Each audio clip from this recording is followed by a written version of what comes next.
here, I am experiencing the warmth of the sun.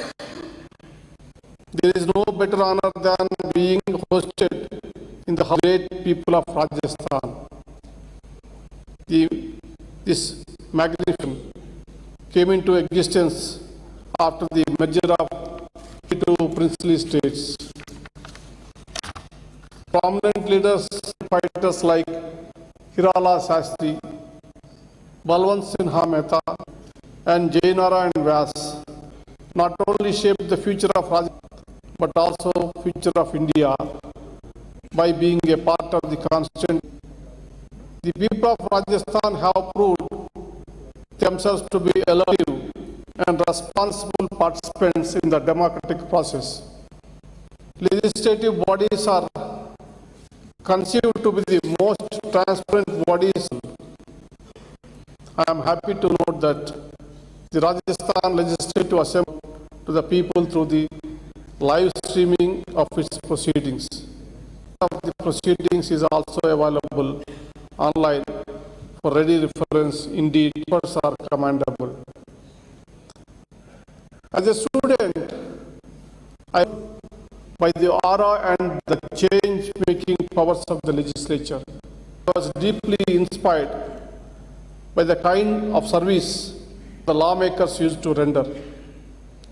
Whenever I saw the grand epitome of the Legislative Assembly building at Hyderabad, I used to feel a strong connect. It invoked great pride and respect. I must admit that I had the dream of walking in the footsteps of the legendary lawmakers of that time. But destiny desired differently.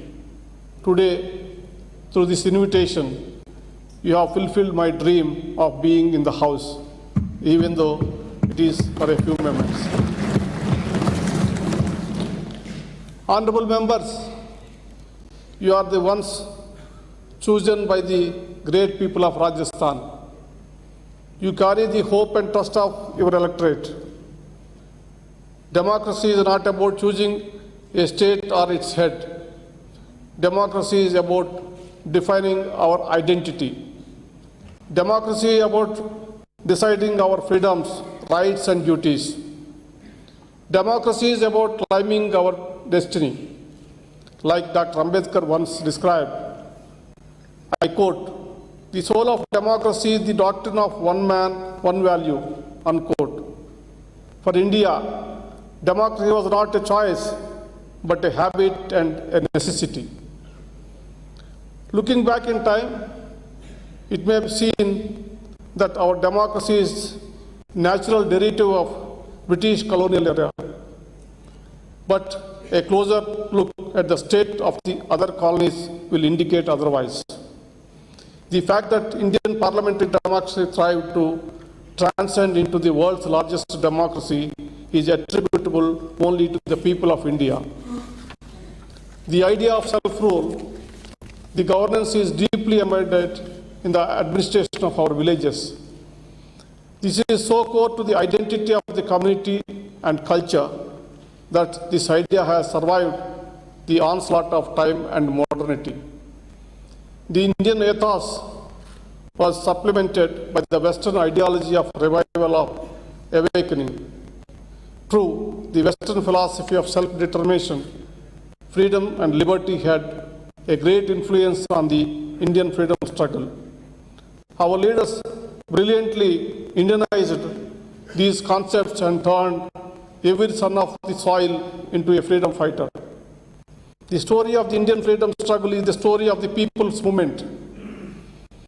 Independent India's fate was linked with the Constitution, which was the creation of the Constituent Assembly. The Constituent Assembly was the first representative body of the people of India.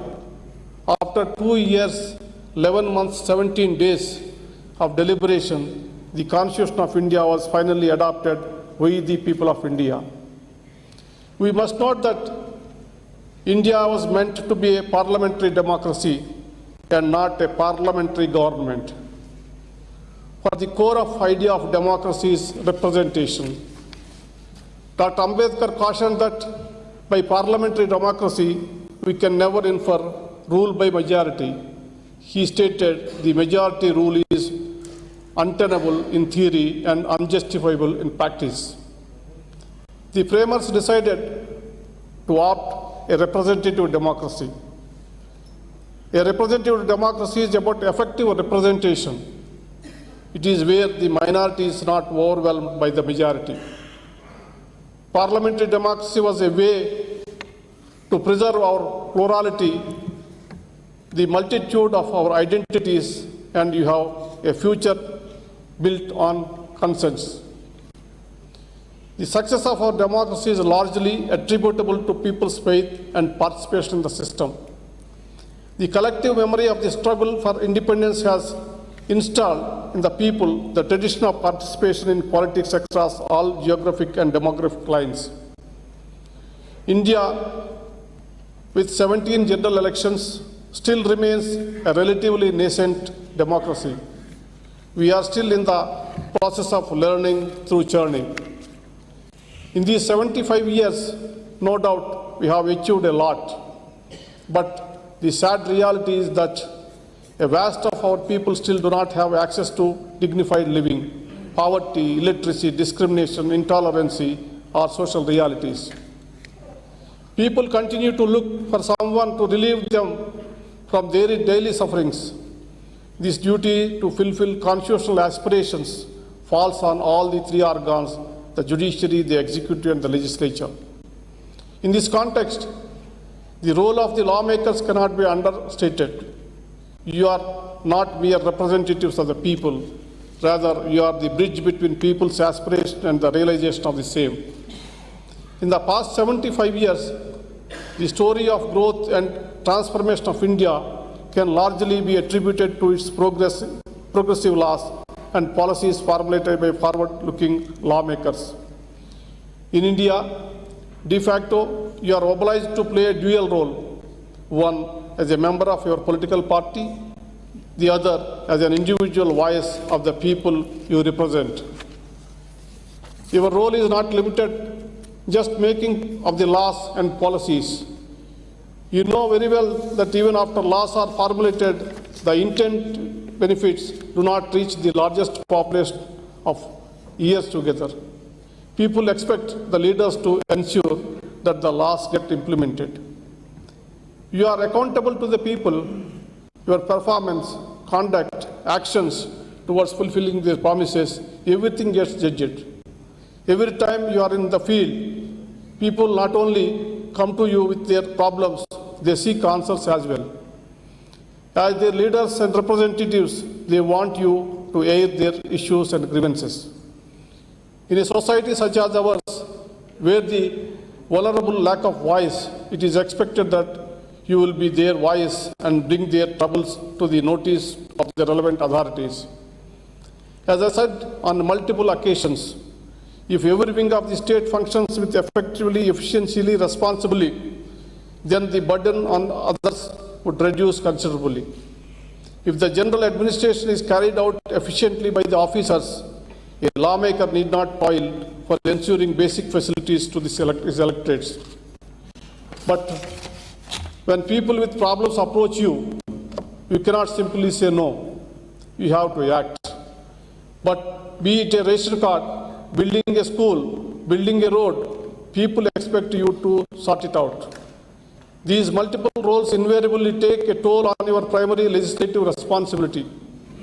I hope I am proved wrong.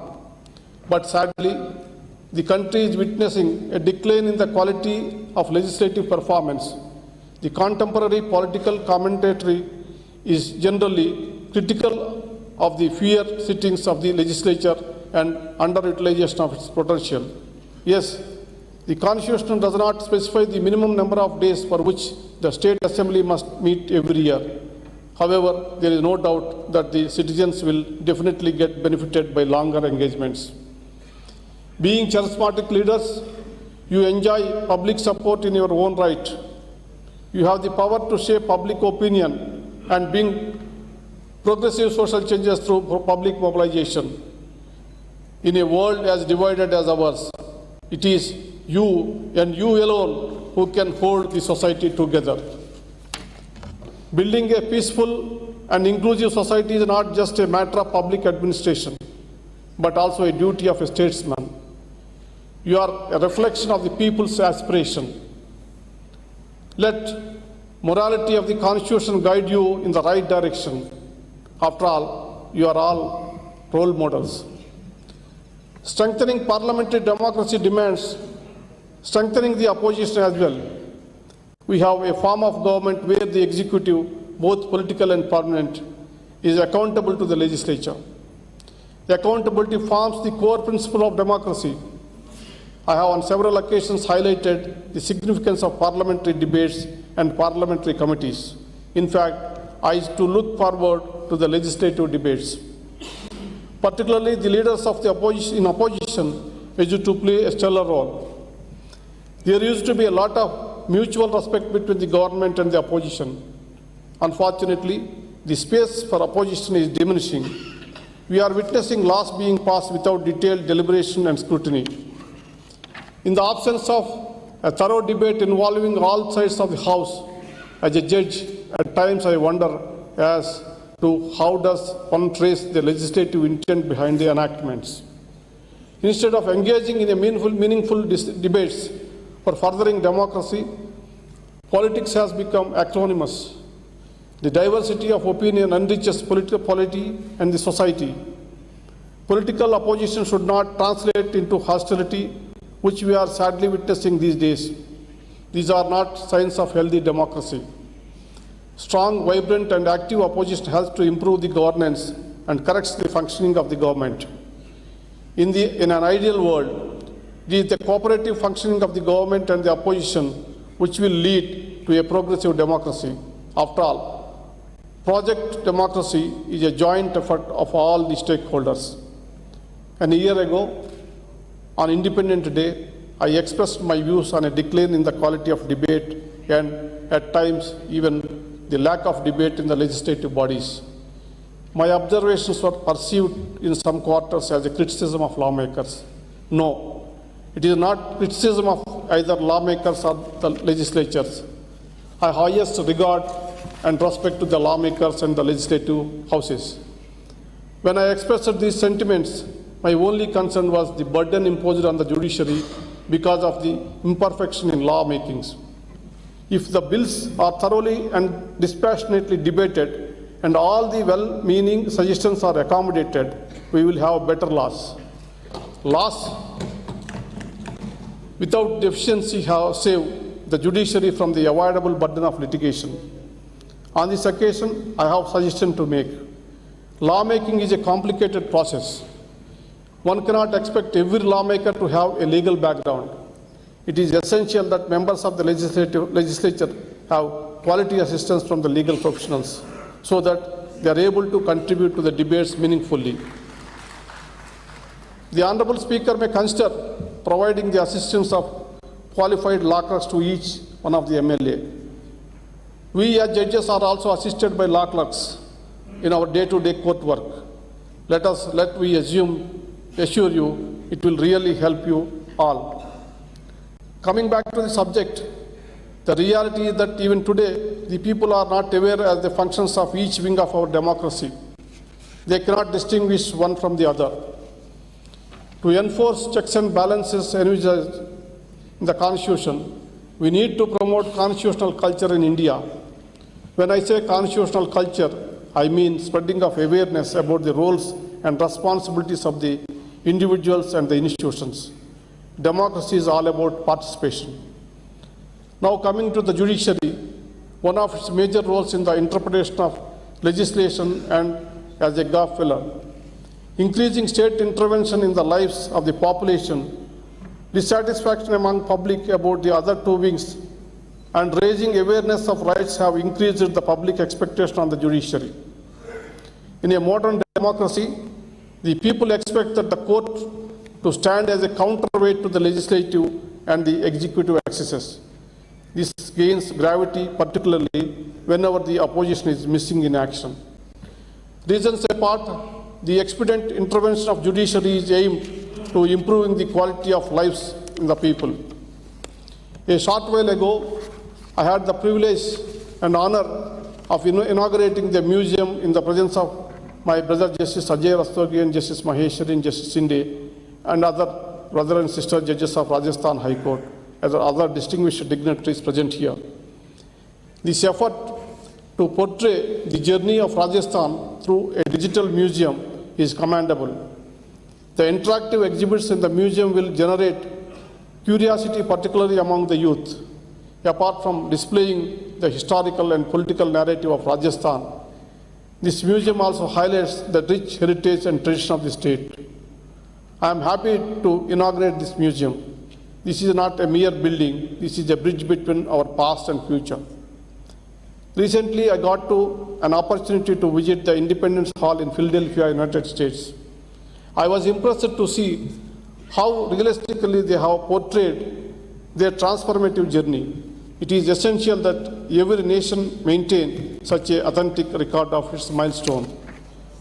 Portrayal of democracy as a living organism which evolves with time and social change. Through such efforts will serve as a reminder of the past. I hope the lessons from the past guide us along the right course in the future.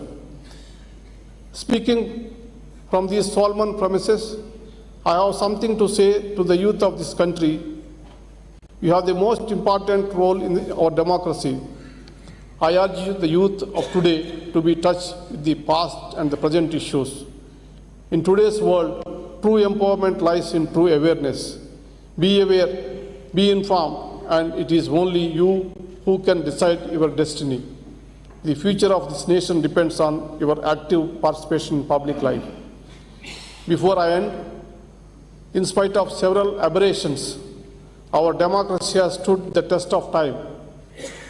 But it is time to think beyond. It is time to seek qualitative democracy where we constantly seek to strengthen and improve our institutions and democratic values. We need to be respectful to people's wish and command. We should learn lessons from the past. History is a witness.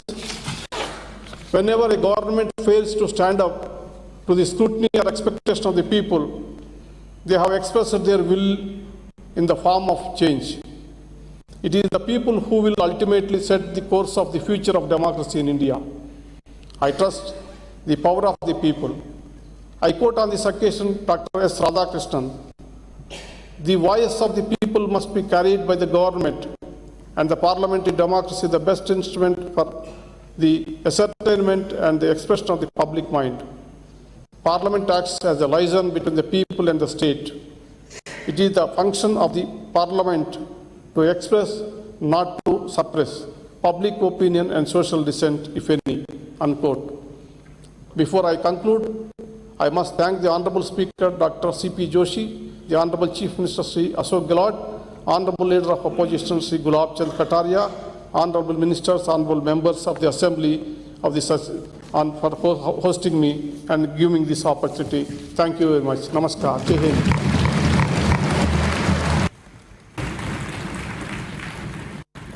धन्यवाद, बहुत बहुत बहुत बहुत धन्यवाद माननीय न्यायमूर्ति Shri NV. Ramana जी।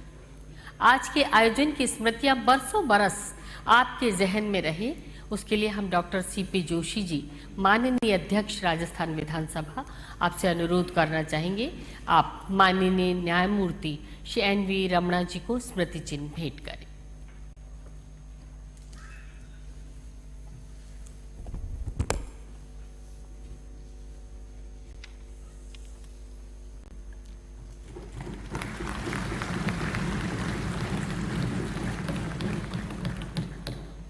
आज के इस आयोजन में विशिष्ट अतिथि के रूप में हमारे बीच हैं माननीय न्यायाधिपति Shri Ajay Rastogi ji. Shri Jogeshwar Sharma, whip of the opposition party, आपसे अनुरोध करना चाहेंगे आप श्री अजय रस्तोगी जी, जोगेश्वर गर्ग जी, आपसे अनुरोध करना चाहेंगे आप उन्हें स्मृति चिन्ह भेंट करें।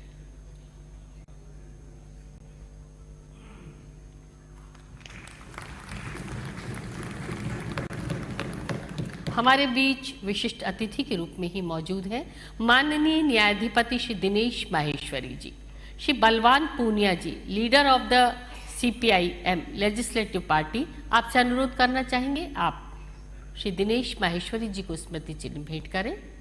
और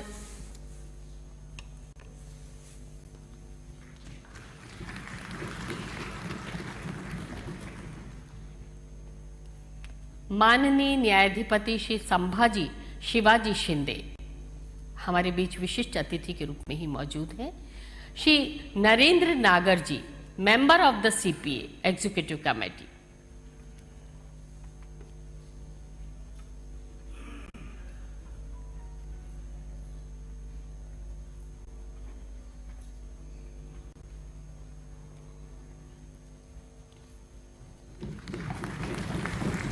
आप बोलूं क्या?